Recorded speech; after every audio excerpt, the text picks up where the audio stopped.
Welcome to my backyard. Maggie O'Halloran here in Central Florida to talk about peach. This delicious fruit that is in season in Central Florida, and we're hoping to find it on our natural food shelves and our farmers markets in the coming days. I wanted to take an opportunity to talk about some of the historical uses of the other parts of the plant. Come on in. Prunus persica is in the rose family. It's cultivated in China and Japan. It was brought to the US and adopted into a lot of protocols here. It's contraindicated in pregnancy. Nowhere is it recognized in the wild state. So we know that this is a plant that has been used and cultivated for those delicious peaches and medicinal qualities for eons. Darwin thought the peach was possibly a modification of the almond. If you've ever opened up a peach pit, you can see in the center that it looks a little bit like an almond. Peaches require a lot of really full sun and water and space. So it's not something that I grow on my little city lot here in Central Florida, but it is something I am really grateful to folks, specifically this time from a natural farm here in Central Florida. It's a landscaping or plant company. They do some landscaping plants, but it's more if you're thinking about edible landscaping plants, things like peaches and olives and comfrey and a lot of your medicinal plants that grow really well in a landscape setting. They were kind and generous enough to offer me some of their trimmings. A lot of you pick peach places will often let you have some of their cuttings if that is something you have near you. I just like to stick with organic. Some of the pesticides and herbicides used in cultivating peaches are not really things that I want to have access to whenever I'm making something for tea or utilizing the leaves and the branches. So make sure that your source works really well for you. If you are in Central Florida, Uncle Matt's has also been very generous in letting me have some of their clippings. When you are thinking about peach, there are so many different varieties, and the peach specifically listed in the Maud Greaves herbal. This is one of my first herbal books. Maud Greaves mentions the Prunus persica variety, but any peach that you're working with will often have really similar qualities to what we're going to talk about today. They all have a growing pattern of 25 to 40 feet as a tree. Their leaves all look really similar to this. You can see that they're alternate on the stem, and those leaves are long, have leaf margins.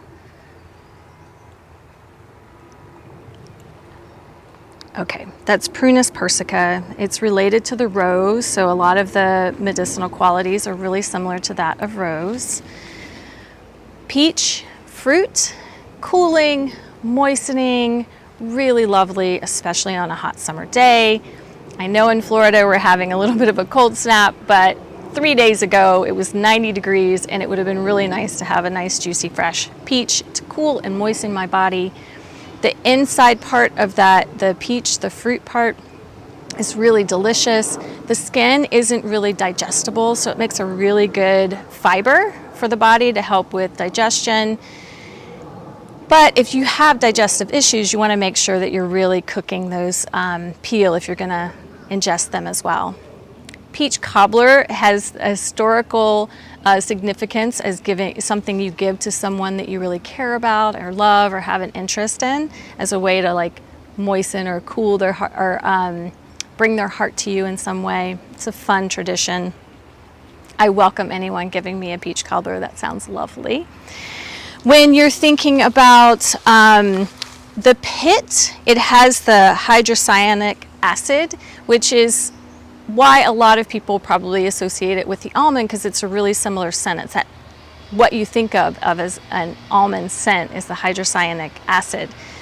And that is found mostly in the pit. Sometimes you find it in the new growth or in the growth of the branches and the twigs and the leaves. And that's what gives it that delicious almond scent. In some of the preparations that I'll go through today, make sure that you are really aware of your body and you are seeking medical support if you have any, adverse reactions, or you have adverse reactions. I know people that are really allergic to almonds that avoid peaches for a lot of reasons, but this is one of them. They have this association. Fresh peach leaves have been historically used in teas, specifically to expel worms from the body.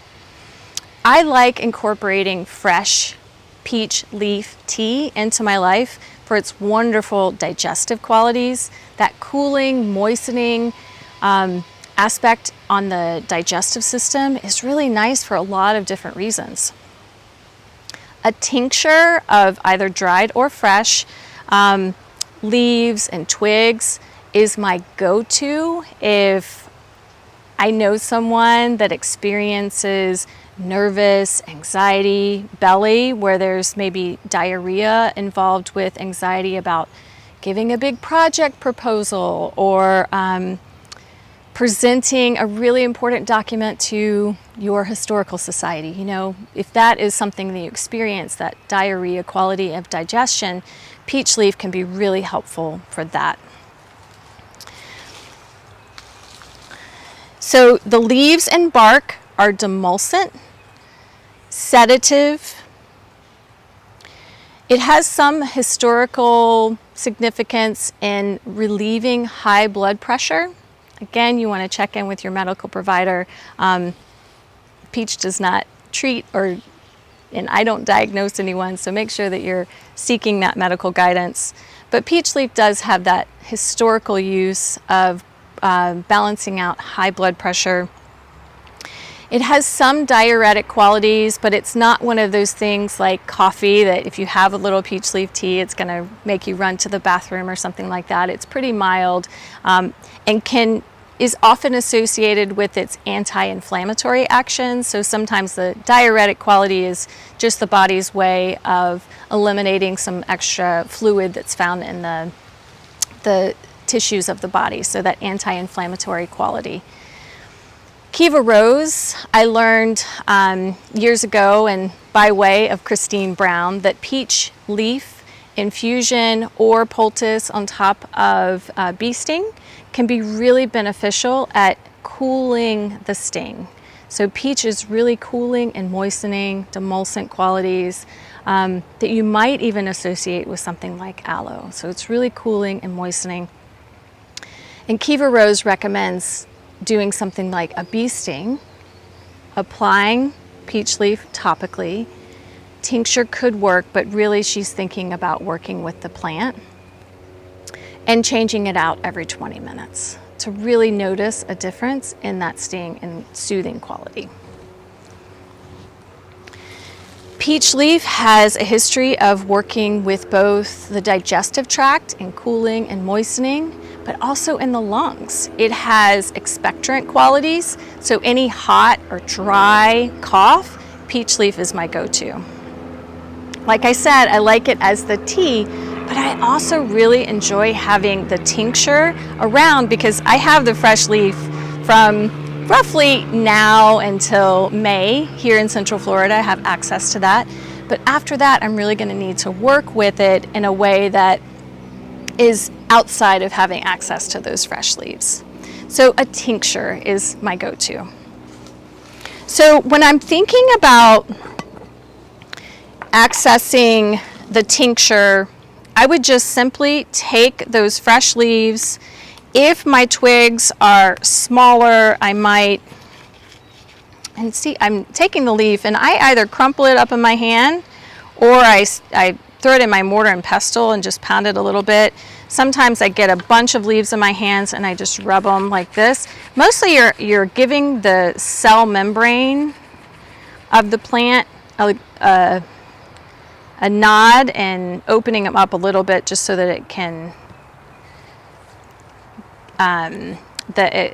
demulcin and all the other qualities of the leaf can be extracted into your liquid. When you are making a tincture, one of my teachers, Rosemary Gladstar from the lineage of Emily Ruff, used the idea of folk methods in creating tinctures. So I am using that simple tincturing method where I'm not weighing anything, I'm not measuring anything, I'm kind of eyeballing everything. And this is really wonderful if I am making my tincture with the idea that this is for me and my family. It's not something I need to have really precise measurements on and strong understanding of what exact dosage I might have access to, because I'm not measuring. It's not something I'll be able to recreate exactly, but it can be a really wonderful way for me to enjoy this plant year round. So when making a tincture with fresh leaves, I usually almost fill the jar.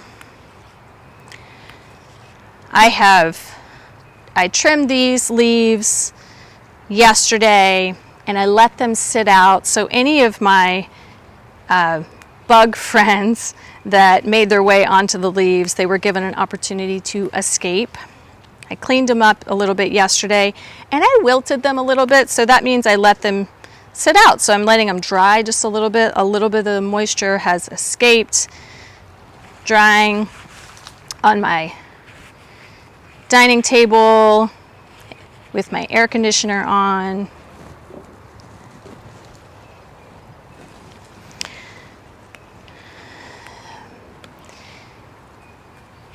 I read in an old herbal, that peach flowers, which I'm not sure I would take off the peach flowers because that would mean I have less fruit later on, but peach flower syrup could be used to bring on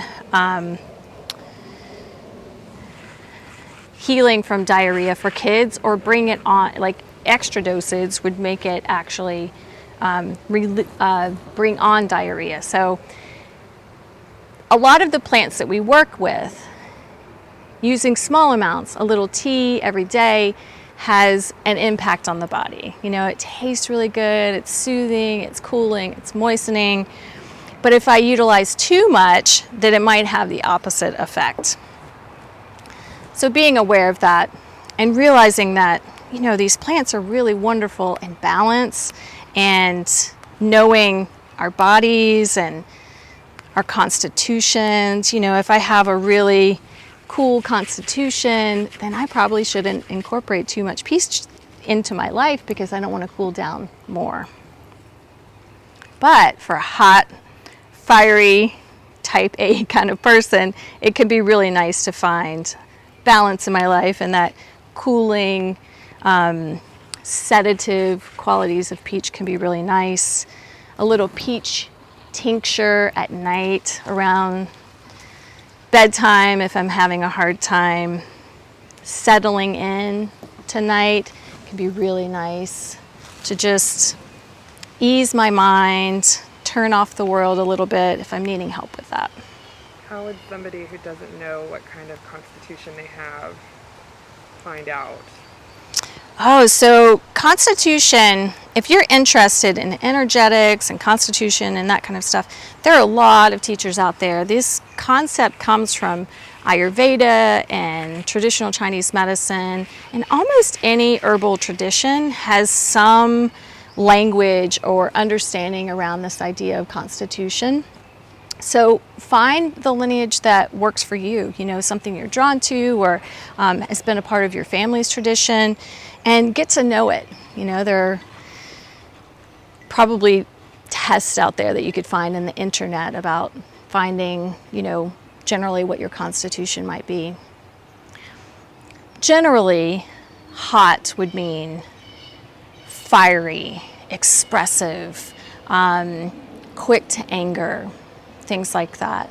and cool might be relaxed, possibly more sedentary, possibly. It's a really broad concepts that interwoven with other aspects of working with plants can be really important in understanding how the plants might impact us personally and how they line up and how they become a part of this amazing ecosystem that is all around us, that has both tasty aspects and supportive qualities for our health and our mental well-being, and it can be really lovely to explore those things. So great question, thanks for asking. So whenever I'm making the simplers method, and the simplers method, some people describe it as simple because you're using one plant, but really it's about eyeballing it, to put it simply, simple. So eyeballing it, and with fresh plant, I usually fill the jar 3/4 to full, and then I would fill this with my favorite alcohol for tinctures. Right now it's whatever the cheapest vodka was at my local liquor store. You get to choose. You just want to make sure that you end up with at least 40% alcohol in the end, because that's what we have found to be shelf stable and be able to handle hanging out in the jar, covered, well labeled for 4 to 6 weeks. You could start a tincture and let it sit longer than 6 weeks, but generally speaking, it's 4 to 6 weeks. There are a lot of other ways to make tinctures. Some people like to put their alcohol and their plant material into a blender and let the plant materials really get blended up in that, and then let it sit. Other people like to use other methods of making tinctures that are a little bit faster, and you could find out about those. This tincture, I will leave the plant full and just add my alcohol and let it sit for 4 to 6 weeks. And then I will use that alcohol in cocktails if you want to. There's some, peach cordials or peach vodkas or peach rum. There are things out there that you could buy in the marketplace that are peach, and so you could make your own in that way. Or you could access the historical medicinal qualities of this plant via the tincture method. Thank you for joining me in my garden. Thanks for taking the time to learn about not only the cooling and moistening qualities of that delicious peach fruit, but also the qualities that can be found in the leaves and the twigs and the branches. Stick around, check out. Wilnice is going to be presenting some recipes of working with peach that you might be interested in, so check out that video coming up. Thank you for enjoying me in my time in my garden, with me, my time in my garden, and we'll see you next time.